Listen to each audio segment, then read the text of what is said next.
Hello, Sanford. You are listening to Sanford Sports Radio. This is the Howler with your man on the call, Jonathan West.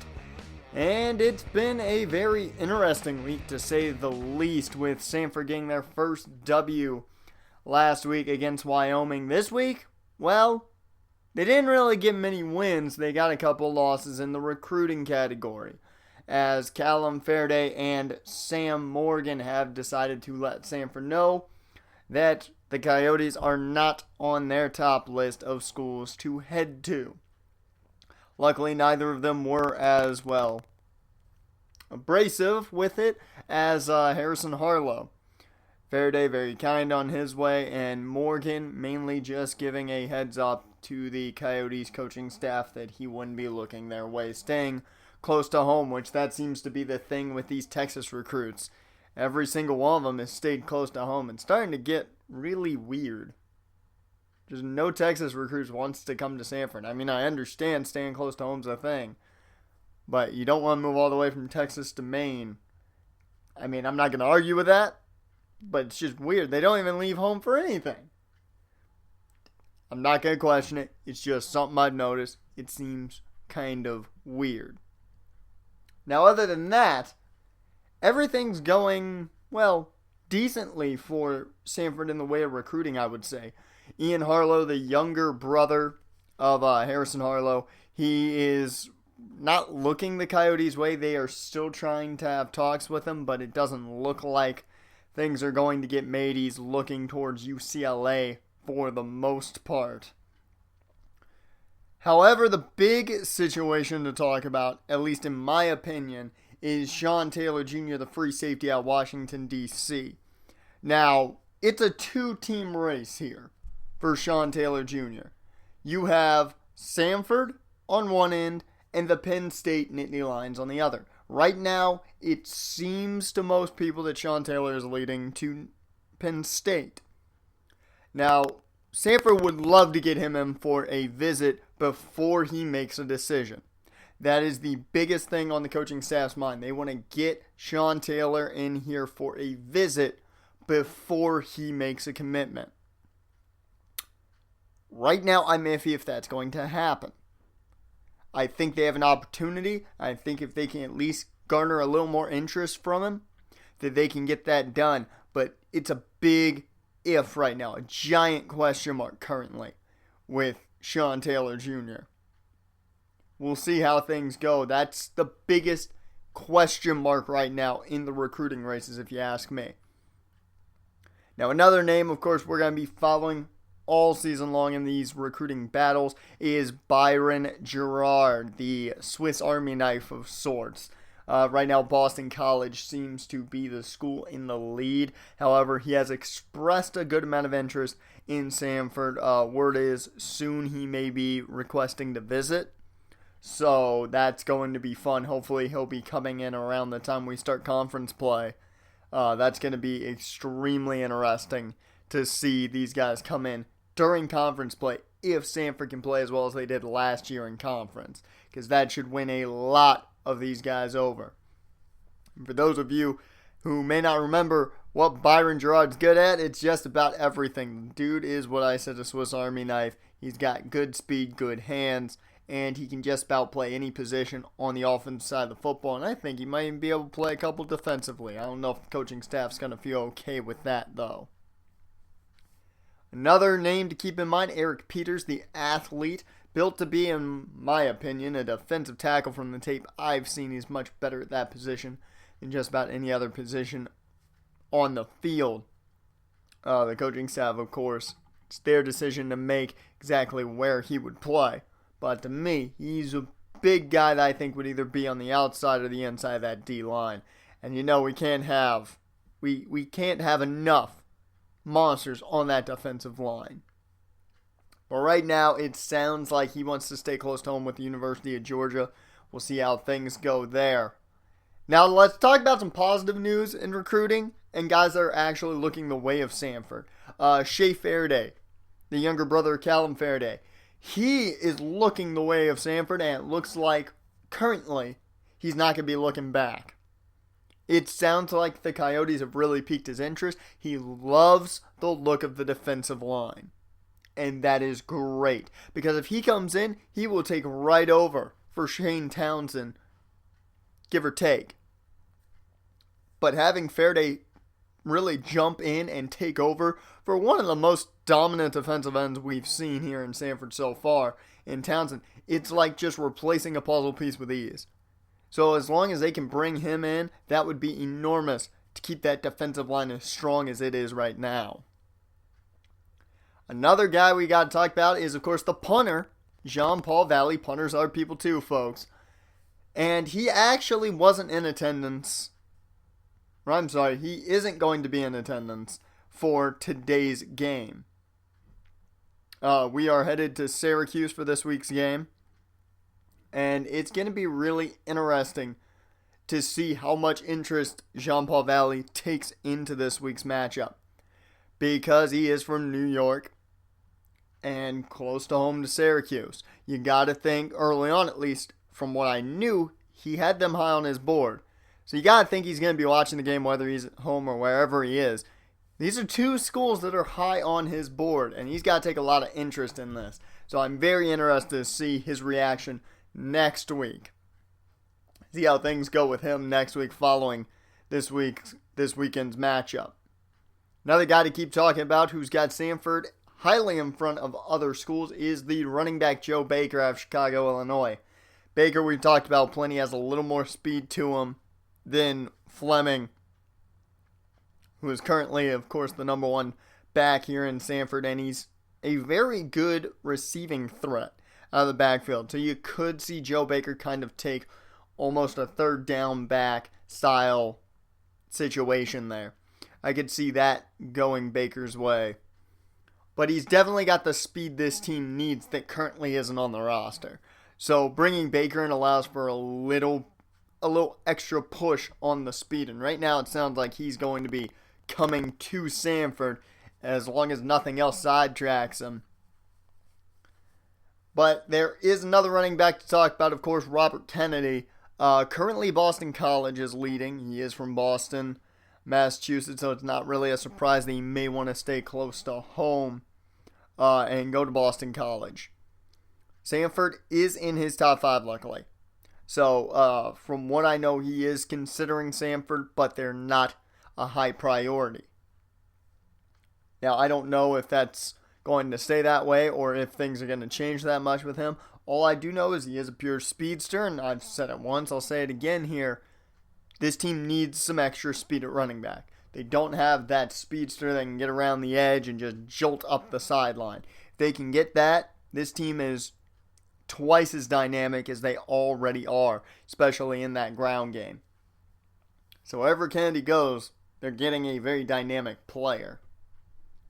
Another player to talk about, Jason Giles. We're back to talk about guys that aren't seemingly looking at Sanford. Giles from Sacramento, California, of course, he's looking more towards schools over on the West Coast. It doesn't seem he wants to move cross-country here for football. From what I know, it sounds like Sanford is in his top 10, however, not in the top 5. So he's interested, just not very. And I don't know if that's going to change.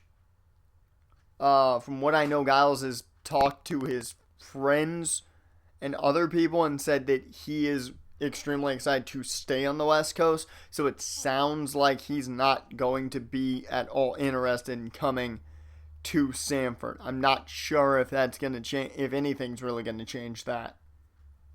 I guess we'll have to figure out, we'll have to find out at least, more so next week, if Giles is feeling any difference with possibly coming to the East Coast. I figure with a lot of these West Coast guys, it's going to be hard to talk them into coming to Maine from California.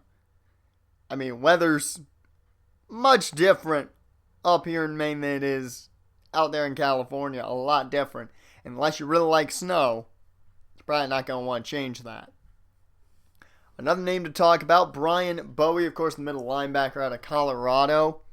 He is a talented young man, and right now, ECU seems to be his top priority.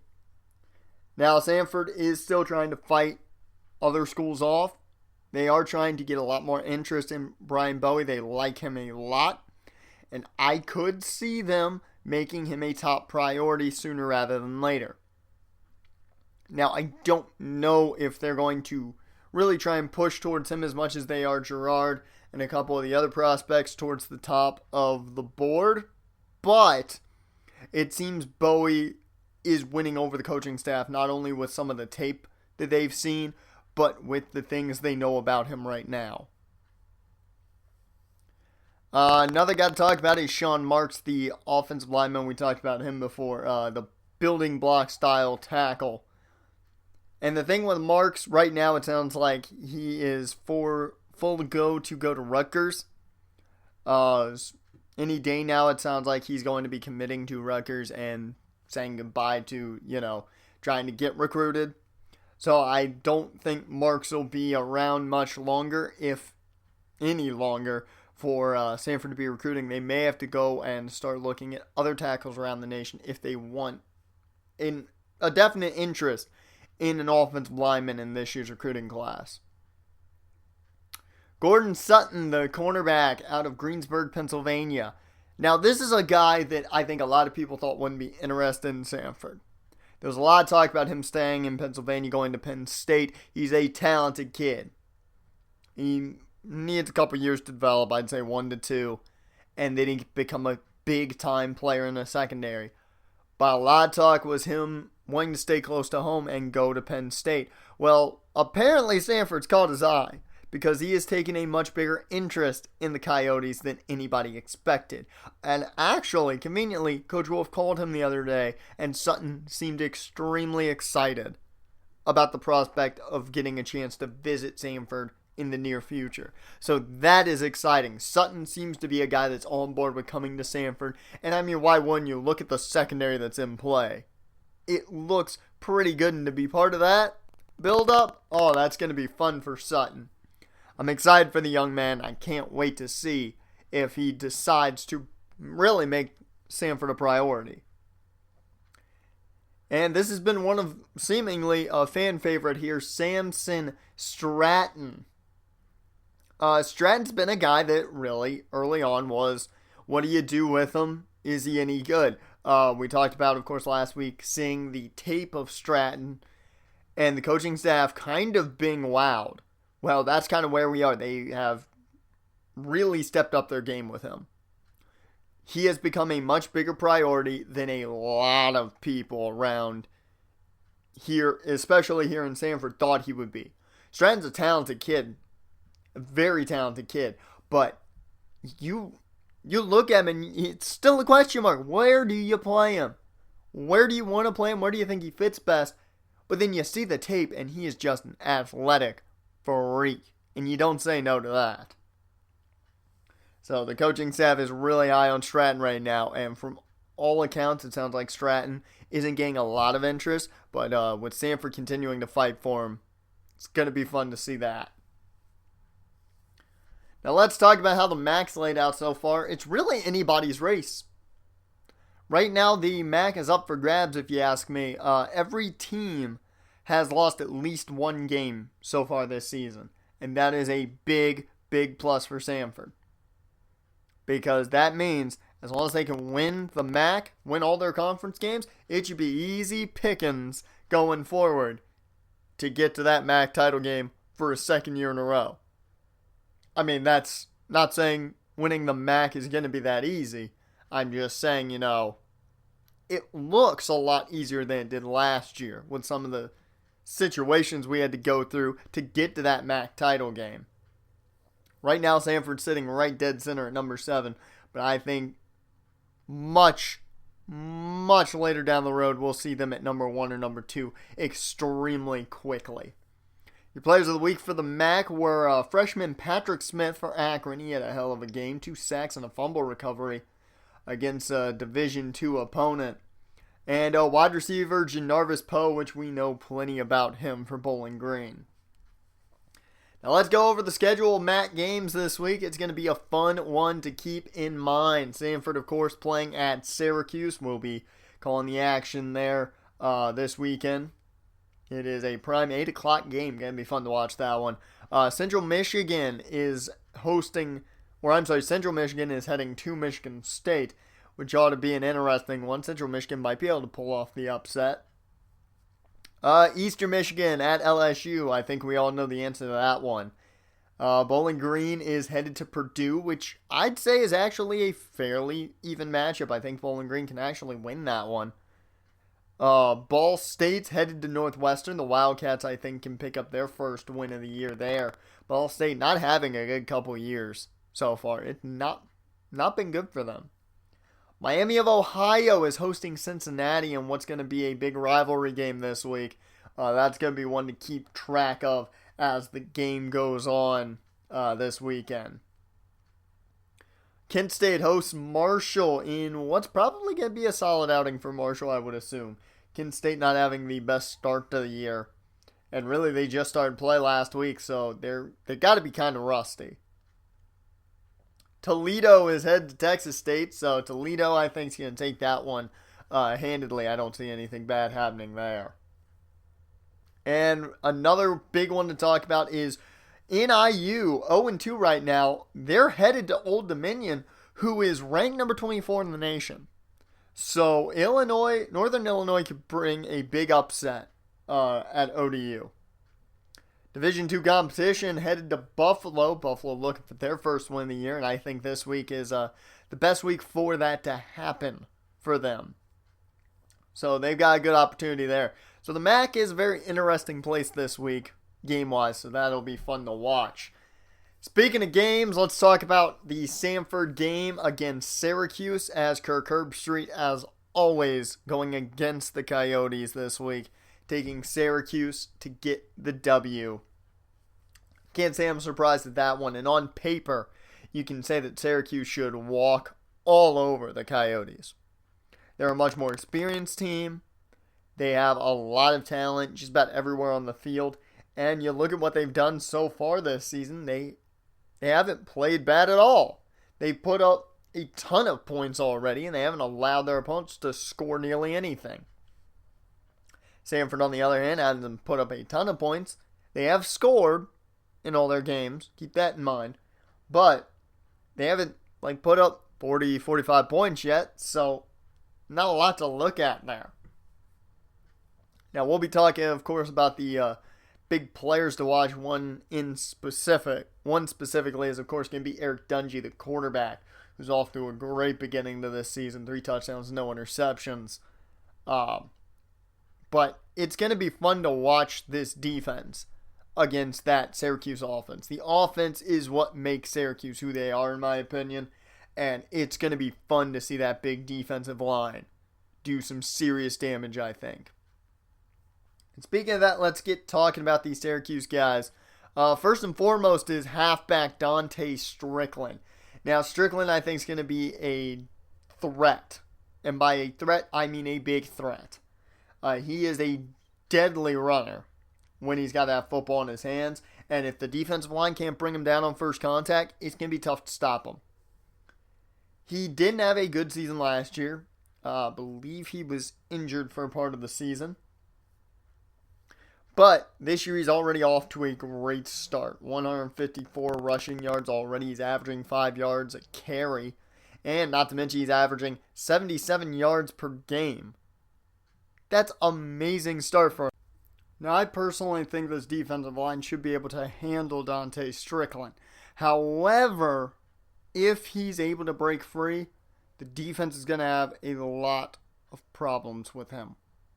I don't think that's going to happen. I think Big Joe Irvin, Elliott Flowers, Hollis, and Townsend can handle this. I don't think there's going to be an issue with Strickland at all this game. Now, what I do think there could be an issue with is Eric Dungy. He is a very, very solid quarterback. The senior quarterback is going to be the big problem maker, I think, for this defense. Now, I don't think Richard Cruz is going to have a problem because, well, he's having a breakout year. A phenomenal senior year so far. The big question, though, is how is Ronnie Hansen going to play? He has not played the greatest so far. How is freshman Dustin Jordan going to play? This secondary is going to have a big test in Eric Dungey. He is a solid player and can really put a lot of pressure on a secondary. So they have to be aware of where the receivers are going to be and who's open. Not to mention, Dungey can run. He is a lot quicker footed than people think he is. So don't be surprised if he runs a bit. Now, another guy to keep in mind is the number 1 corner at Syracuse, Cordell Hudson. He'll be on Herb Fellows all day, I presume. So that's going to be some trouble for Fellows, who's already having a very down year compared to last year. Not to mention, Tanner Patrick's play so far has not been up to par. Fans have already talked about it plenty. They have not been happy with the play of Tanner Patrick. I mean, I don't think anybody has. Nobody, luckily, has called for Dante Anderson to come rushing out on the field, but it has not been a good year for this offense in the way of the passing attack. They need to find a way, and Cordell Hudson's going to be tough to beat this year, I think. But nonetheless, we will see you folks this weekend as a big, big game for Sanford. They take on the 2-0 Syracuse Oranges. We head off to Syracuse to start a long road stint. We'll see you folks this weekend. I'll be on the call. You've been listening to Sanford Sports Radio.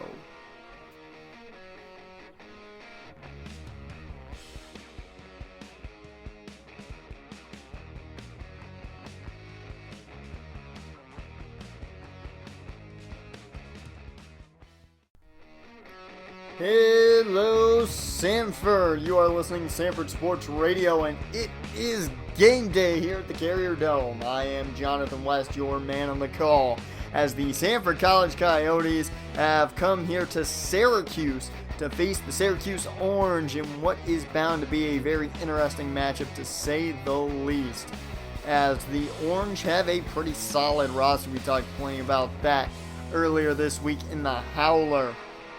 But the Coyotes, well, they have a solid team when everything is put together. And that's going to be the big question. Can they not make mistakes? Can they play clean football? And can they put everything together today to have an extremely good day of football and a very big victory? As this is bound to be a big matchup for either, and the first time that we're seeing ACC competition against this Coyotes team. So it's no more Big 10, no Big 12, no nothing like that. It's all about the ACC today, and it's an away game, the start of a big road stint. They need this W as things are getting ready to get underway, as Sammy Carter boots us off, and it is underway. Fredericks to return this one, as he's got some room brought down by Otis Griffin and Ronnie Hansen there at about the 24-yard line. Out comes Eric Dungey, the senior quarterback. He had a solid day last week. We'll see what he can do against this Sanford defense as they begin with the option. As Dungey with a nice 9-yard gain, as I brought it up in the Howler. He can move with those feet. He is not just a statue quarterback. 2nd and 1 here, and it's another option as Hansen can't wrap up Dungey, and he's got running room into Sanford territory. And that is a huge 24-yard rush. And it's all because Ronnie Hansen couldn't wrap up. 1st and 10 now as the no auto continues here for Syracuse. Dante Strickland now gets his first carry. It's a gain of 9 for the young runner. And that's going to be another big gain on the ground. They have yet to throw the football today. Dungey takes off once again here on 2nd and 1. It's a 6-yard gain as Turner able to bring him down. But enough for the first down for the Orange. The no auto continues as 1st and 10. The play coming in from the sideline as Dungey looks like he's going to throw the ball for the first time today, and it is a reception for Quintarius Womack. There we go, 9-yard gain. As Strickland with the run again here on 2nd and 1. It's a 2-yard gain, enough just for the first, as that's going to put them nicely into the red zone. 1st and 10 here. Dungey going to take off, and Dungey's got plenty of running room. That's an 8-yard gain, as he's having the best day on the ground, better than anybody right now.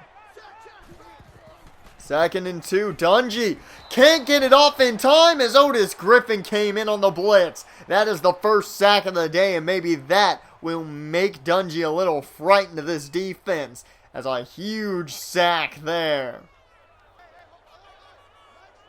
3rd and 9 now as the defense ready to get a stop here. Strickland on the screen though, and that's going to force him out of bounds. A 3-yard gain, Dustin Jordan all over it. They're going to have to settle for a kick.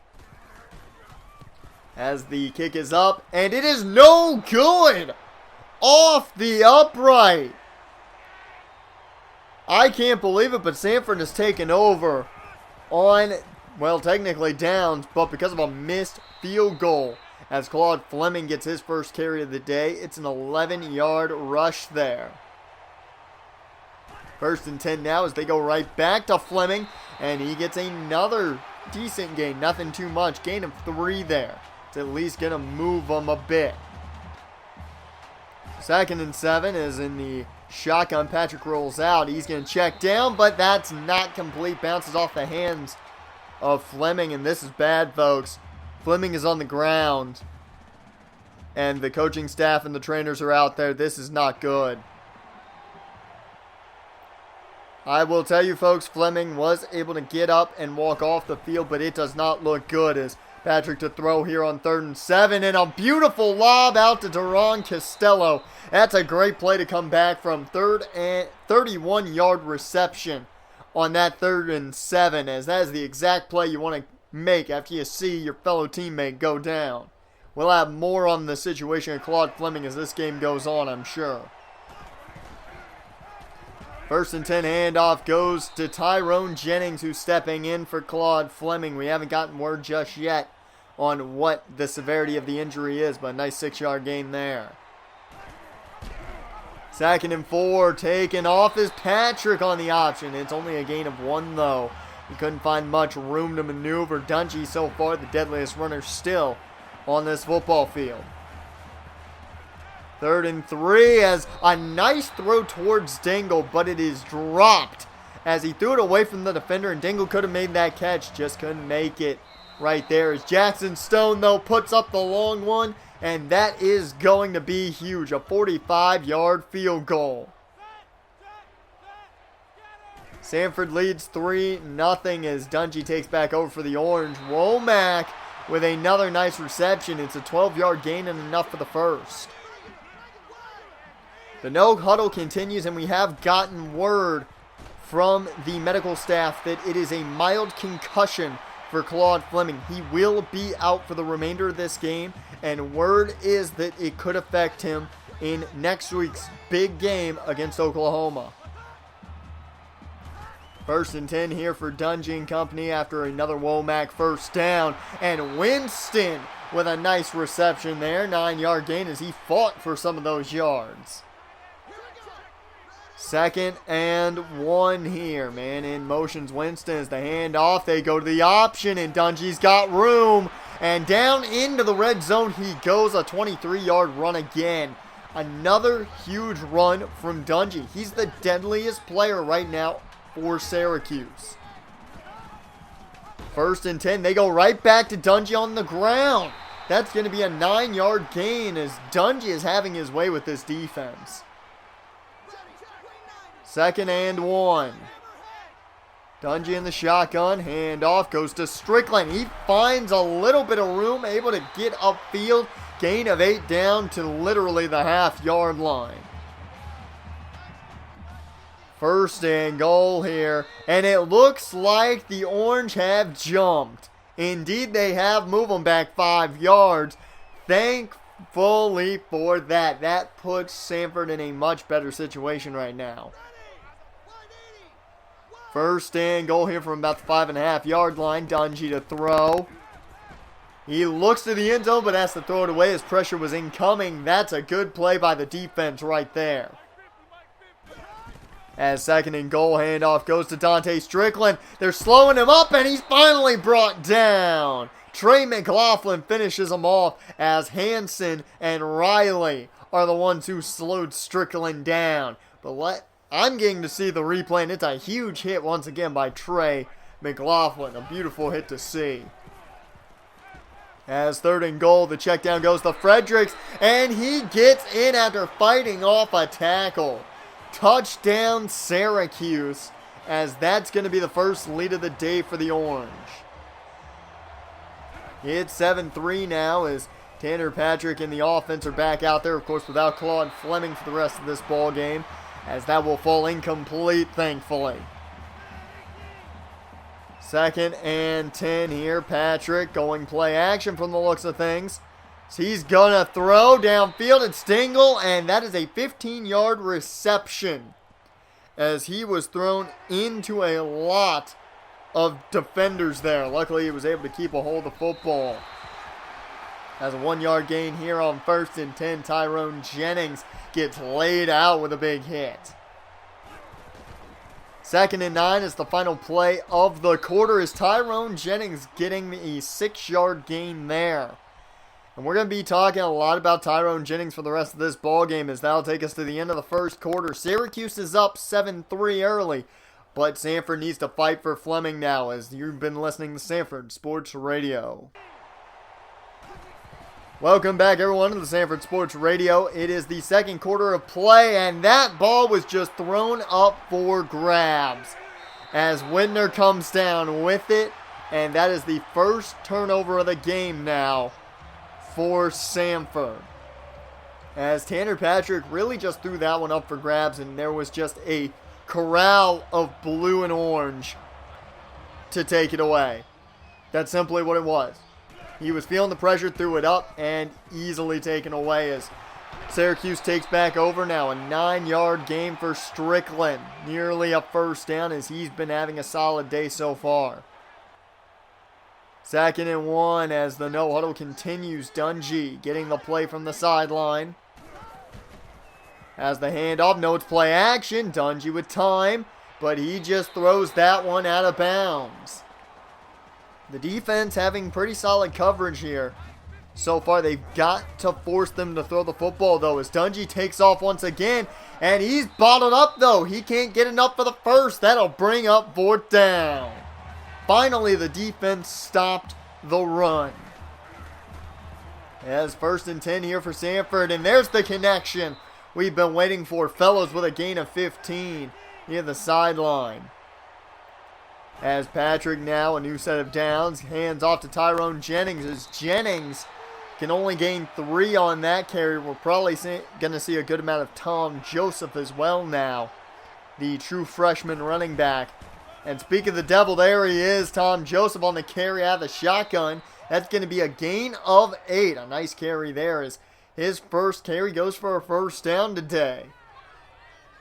This Sanford team needs to find that spark on offense that's going to move them downfield as they go play action once again. Patrick deep, and it's intercepted again.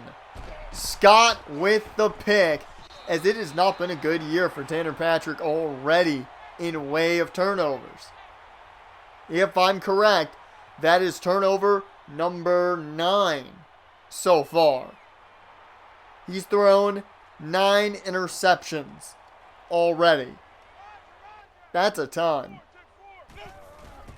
As 1st and 10 for Syracuse once again here, folks. Riley, the man on the reception. That's a 4-yard gain. No relation to Pat or Mark Riley here at Sanford. 2nd and 6 now as the no huddle continues for Syracuse. Dungy looks to throw. He's wanting seemingly to throw to the flats, but just tosses that away as Richard Cruz had phenomenal coverage on that play. 3rd and 6, Dungy setting up the screen for Strickland. And he is bottled up. He almost got away there, but brought down by Jason Turner.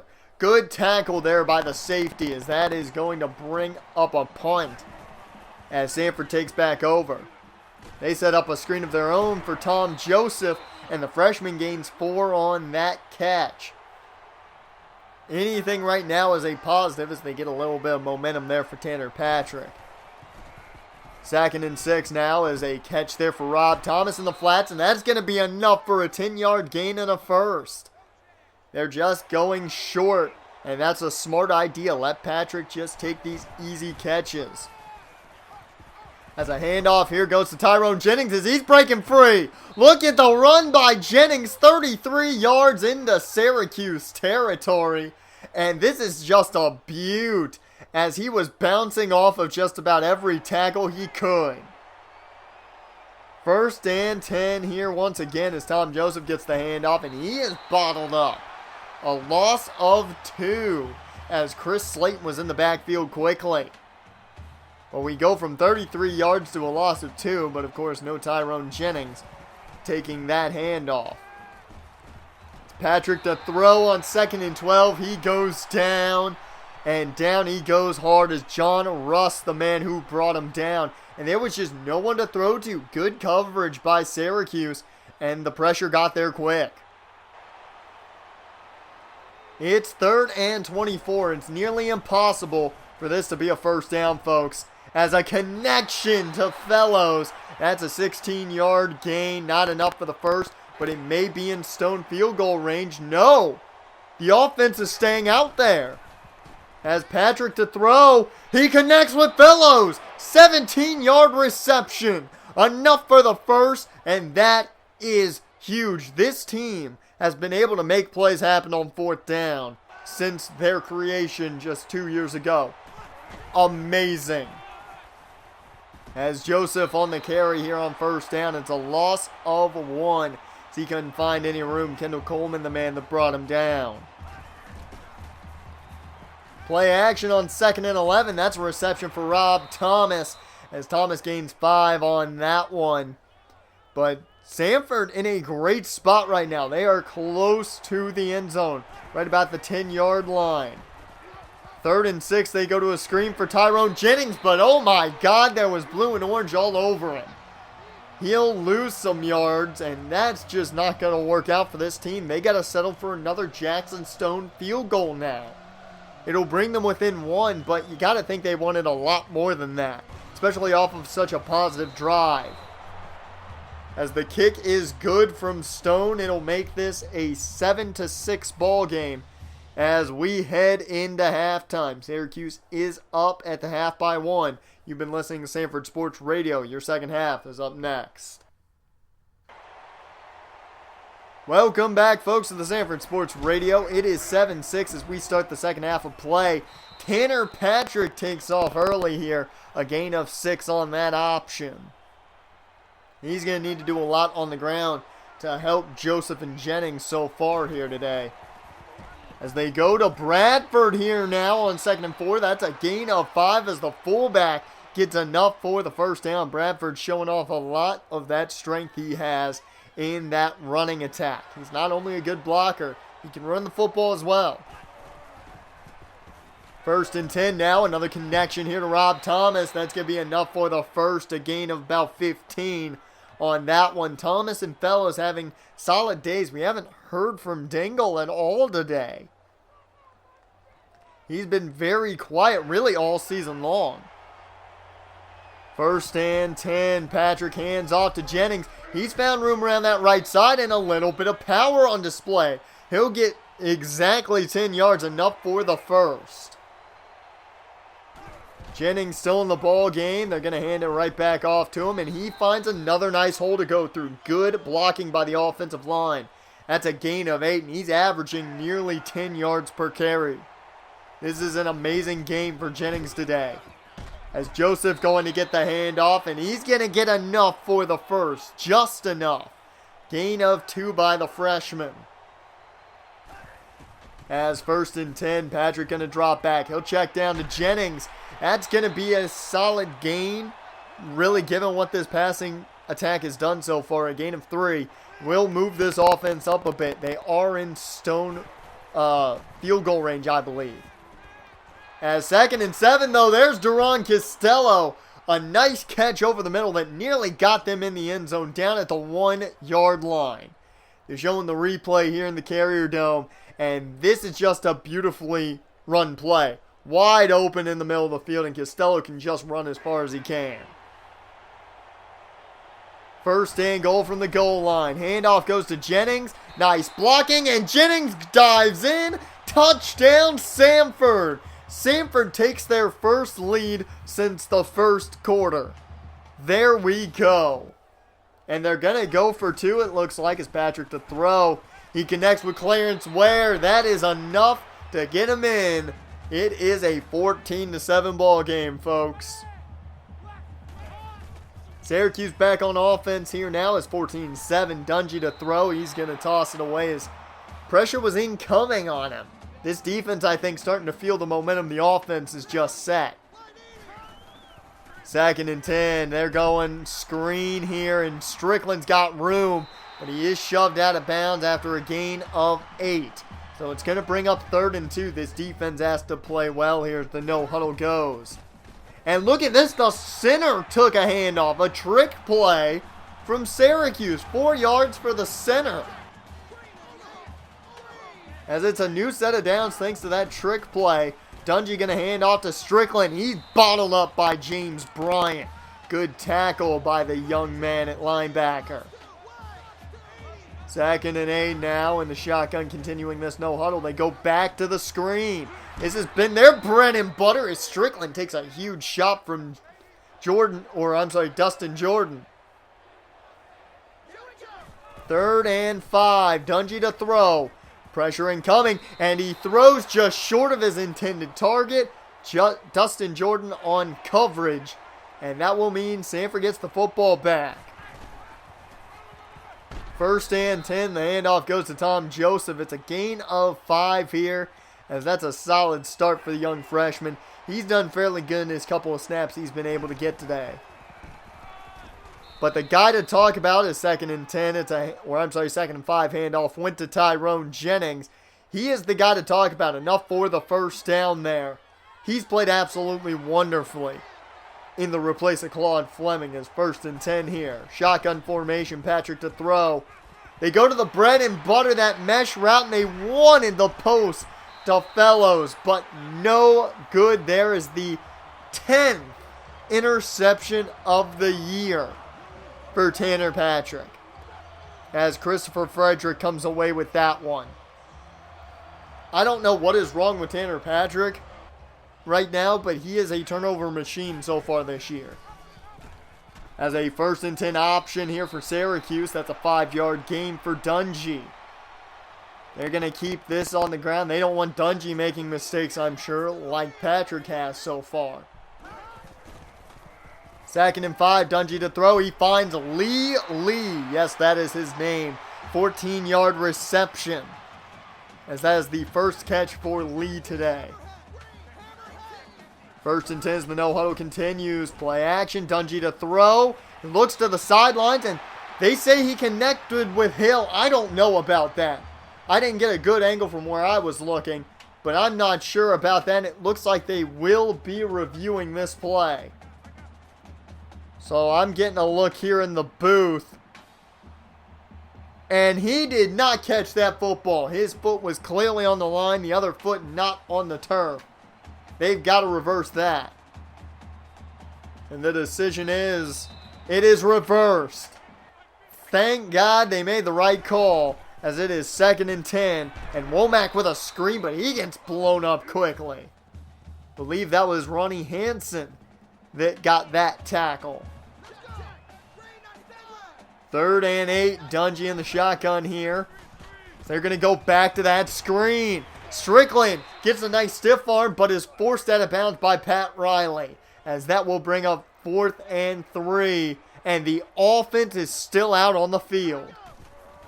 Dungy takes the snap, looks to throw, and Hill can't get it. It was a little behind him, and he drops it. Turnover on downs as a minute is left here in the 3rd quarter. And it was just behind Jacob Hill. He couldn't grab it. And, well, turnover on downs means a Sanford football.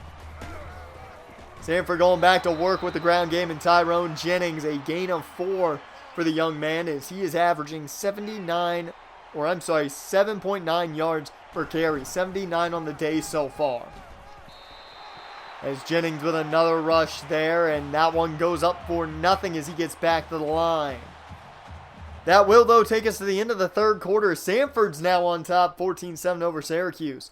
The 4th quarter coming up right after this, folks. It's going to be very interesting. You are listening to the Sanford Sports Radio. Welcome back to the Sanford Sports Radio. I am Jonathan West. It's 14-7, Sanford on top. As on 3rd and 6 is Tyrone Jennings. Look at the boy run! Past the midfield marker, stumbles up to the 37-yard line. What a run. Tyrone Jennings is a name we will now know, as it's been a hell of a game for him as that pass is batted down on 1st and 10. Courtney Scott, the man on coverage.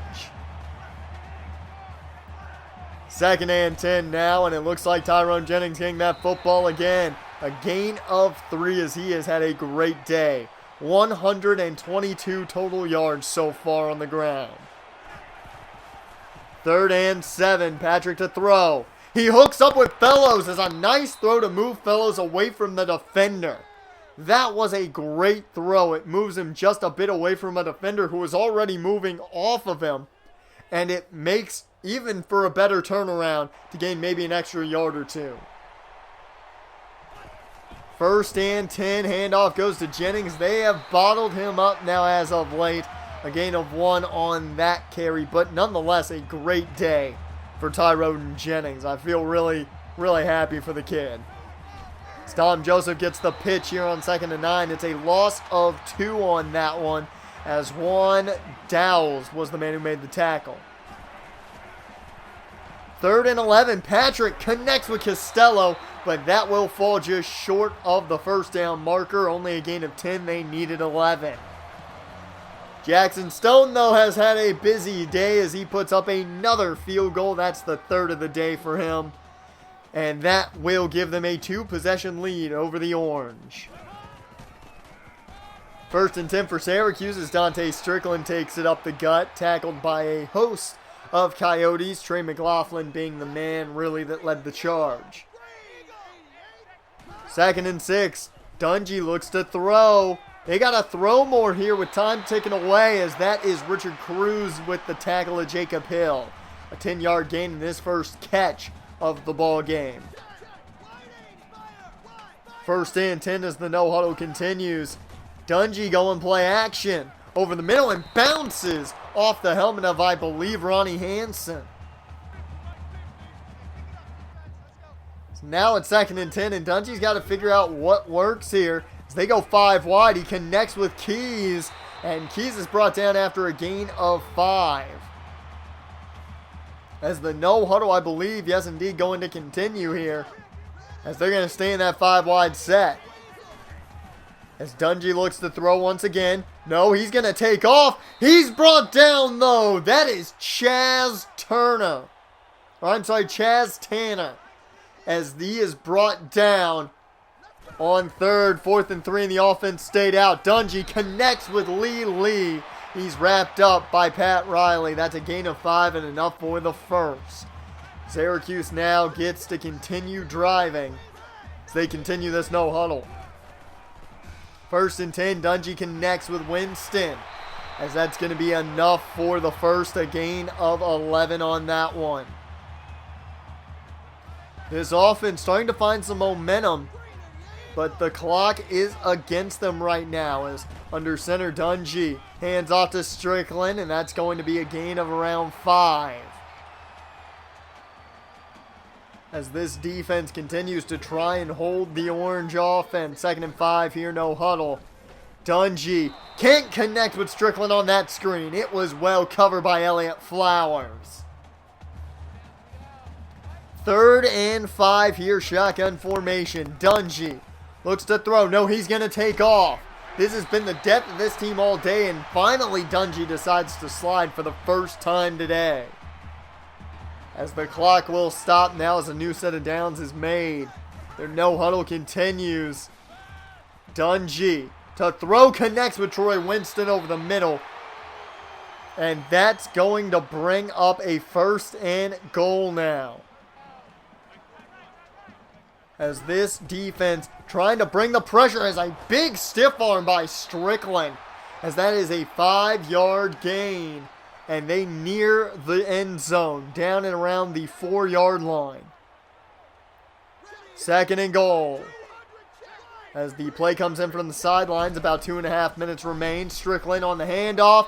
He takes it around the edge into the end zone. Touchdown Syracuse, as it is about to be a one-score game once again. To be more precise, a field goal game at that. Syracuse, though, missing the extra point, surprisingly, and Tyrone Jennings back doing damage. Look at that run, 21 yards up past the 40. Another phenomenal run for Tyrone Jennings, 144 on the day. Absolutely phenomenal.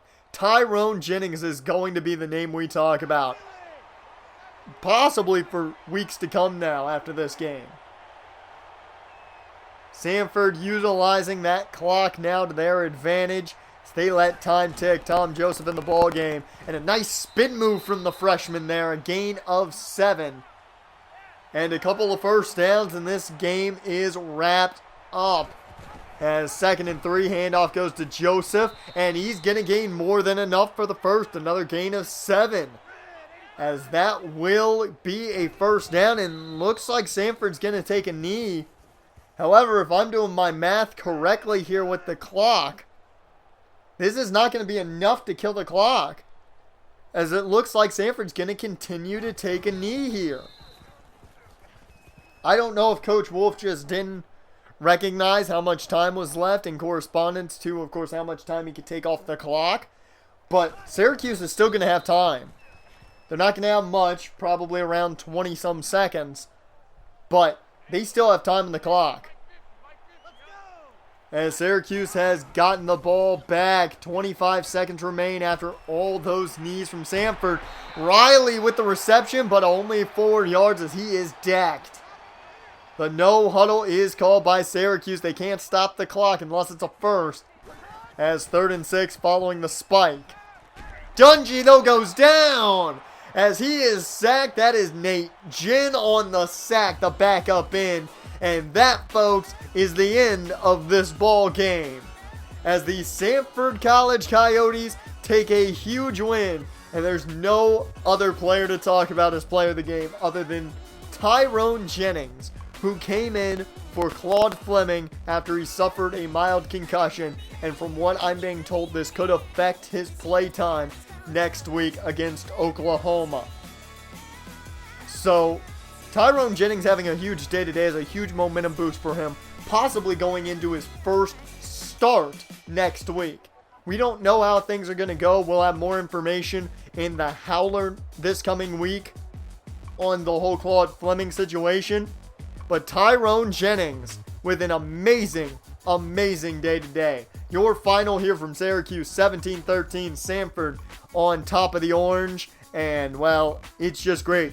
They've got 2 wins. Next week they play Oklahoma in what is the biggest game in Sanford history. It's going to be a tough one. The BCS National Champs taking on Sanford in their house. We'll see you folks this week for the next edition of The Howler. I've been Jonathan West. You've been listening to Sanford Sports Radio. We will see you folks next week.